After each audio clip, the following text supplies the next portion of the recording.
No, minule som riešil vyrovnávaciu tyčku na Scanii na odprúženie kabíny a teraz pozerám na Volvo. Tu je vzadu, vyzerá byť tiež nejakým druhom nastaviteľná, ale na výmenu je jednoduchšia, lebo ten čap vyzerá, že je ľahšie uvoľniteľný, že tam má západku. Nemal som to rozobraté, netuším. No neľúbi sa mi, že je plastová, kto vie, akú to bude mať životnosť, keďže na Scanii odchádzali tie plastové časti. Ale zároveň som si všimol ešte jednu vec, že obidve vyrovnávania sú na ľavej strane. Na pravej nie je nič.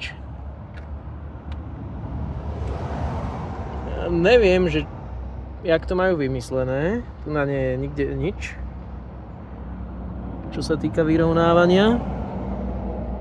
A neviem, jak to majú vymyslené, ale mi tak napadlo, nemali by byť uhlopriečne, že čo ja viem, vpredu je vľavo, tak vzadu by bola vpravo, alebo opačne, že vzadu by bola vľavo a vpredu vpravo. Teraz si nepamätám, kde bola vpredu na Scanii, či vľavo alebo vpravo, ale vzadu bola vľavo. Netuším. Keď bude možnosť, pozriem.